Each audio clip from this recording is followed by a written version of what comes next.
The Guy Perryman Show. Guy's Guests. On InterFM 897's Wednesday edition of GPS. And a few days ago, I had a chat online with Rina Sawayama. She was at her place in London in her pajamas first thing in the morning. I was at my place here in Tokyo late night in my pajamas too. We had a lovely chat. I gave you half of the interview yesterday. Let's continue with the second half of my interview with Rina Sawayama. Another thing with you that really resonated with me last year was the issue with the Brit Awards and this concept of nationality in reverse. So I'm British here in Japan, and this idea of nationality and the concept of nationality has always been an interesting topic. And congratulations to you on being able to change the Brit Awards. And I thought that was an amazing thing what you did. Thank you. Yeah. I mean, to your point, I think you should be considered Japanese. You know, I think you're more Japanese than I am. Like, I haven't grown up in Japan. I think the concept of nationality has to evolve. I think that the idea of defining someone by the place they were born or whatever, I think that's wrong. And I think that people should be able to decide where they feel most connected to, and that's just my belief. And so, especially with a country like the UK that really prides itself on diversity, especially the Brits, they've kind of come under fire for the lack of diversity in the last couple of years. For me to be told by the Mercury Awards, which is an awards that celebrates albums. So they only award albums per every year. That was really one of my major career goals for me, to win or even be nominated for a Mercury. So when I found out that I wasn't eligible just because I have a Japanese passport, despite the fact that I've been living in the UK for my 26th year now, and kind of all I can really remember is living in London, I thought it was just ridiculous. And, I didn't think that it was something malicious. I always think with a lot of these things, it's an oversight. People forget and perhaps not aware that there are people in my situation. But, we had different, lots of conversations. I also, there was a hashtag Sawayama is British, and I put out an article with Vice about my situation because people like Elton John, public figures, and, BBC, Guardian, Independent, I think they did a whole snub list, people who should have been nominated for the Mercuries but weren't. And so that's why I decided to speak up and kind of explain, because my fans were also curious as well. I didn't expect it to go crazy. It went global. It was trending. And then, so they reached out and we kind of, came to a place where we were like, right, let's discuss this. Let's change this. And several months later, they changed it. And then I was eligible for a Brit Award as well, because it's the same governing body who does the Mercury and Brit Awards. And I got nominated for a Brit Award. So it was a roller coaster. Well, you're changing the world. That's a good thing. So keep it coming.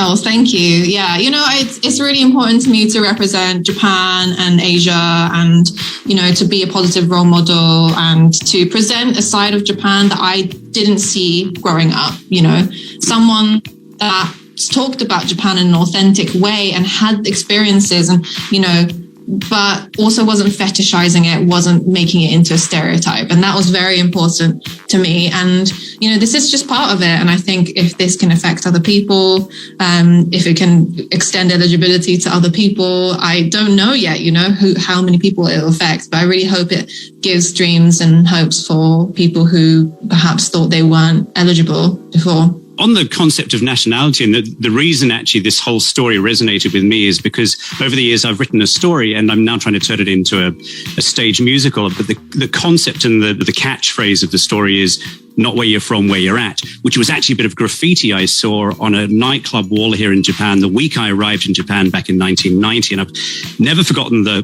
graffiti. And that resonated with me too. So this idea of not where you're from, where you're at, because I don't feel Japanese, but I feel like a Tokyoite. I'm a person of Tokyo. Oh, sure. So this musical story I'm trying to write again, it's about this concept of identity or lack of nationality, maybe the lack of need of nationality. I don't have to be British or Japanese.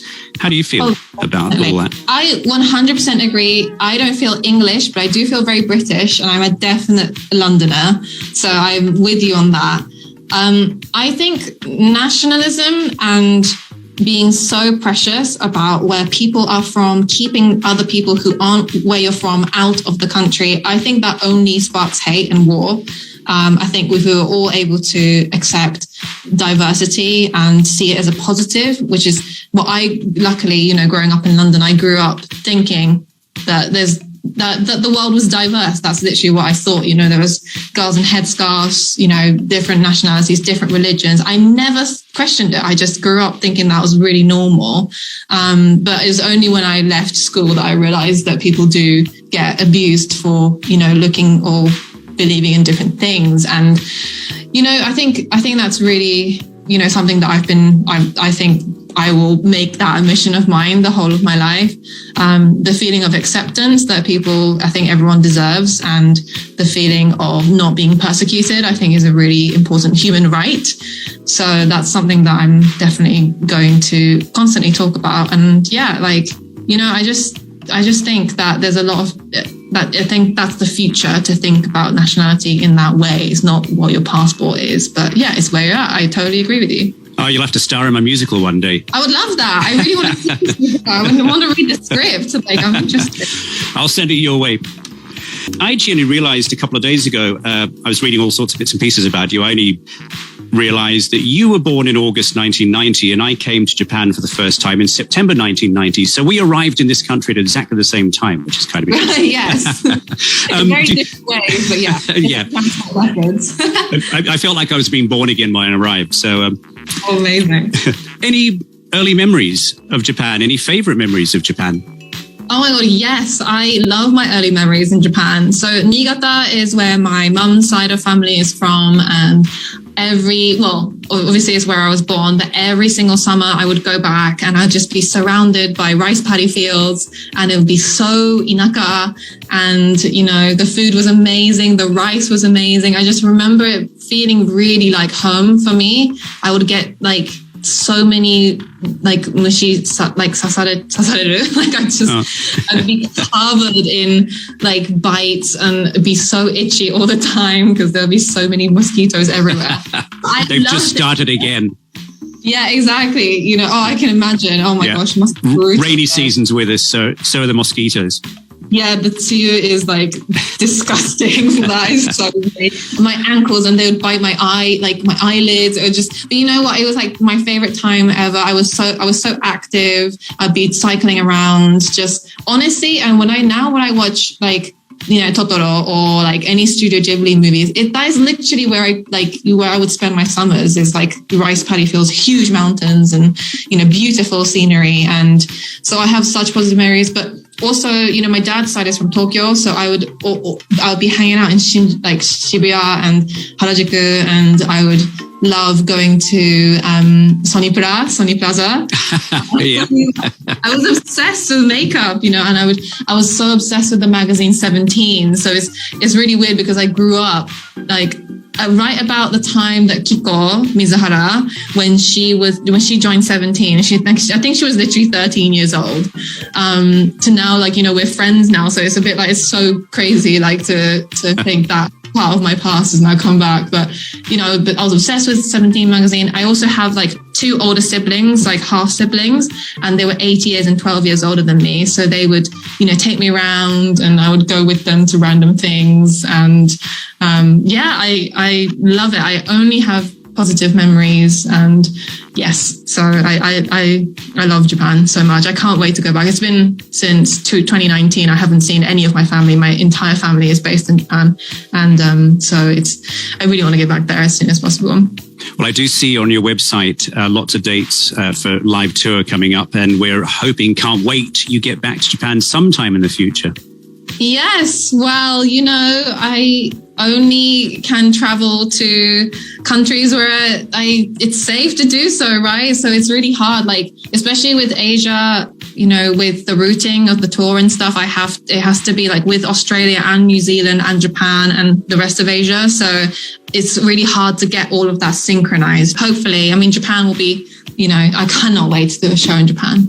And do you love performing live? I love it. It's my favorite part of what I do, but I haven't been able to do it. So it's been pretty tough. What was tough at the beginning was obviously, not doing these shows and whatever, but Now it's tricky because I'm writing my second album without touring my first. And as a musician or recording artist, it's so important actually to test your material in a way on stage to see what kind of BPM worked, how people are moving to certain things, maybe not killing the beat in that section of the song. Like there's a lot of things that you learn about production that you otherwise wouldn't if you weren't touring. So, I might be at a place where I have to tour 2 albums at the same time, but we'll see. Well, we're hanging out for you. We're waiting for you. Time's up, sadly, for today. But Rina, it's been just a real pleasure to hang out with you today. And join me in the studio for real next time, I hope. I would love to. Thank you so much. I love chatting to you too. And thanks for the music. Thanks for the positive vibes. Keep them coming. Japan loves you. Thank you. I love Japan. Yay. Bye. Thank you. Bye. Thank you.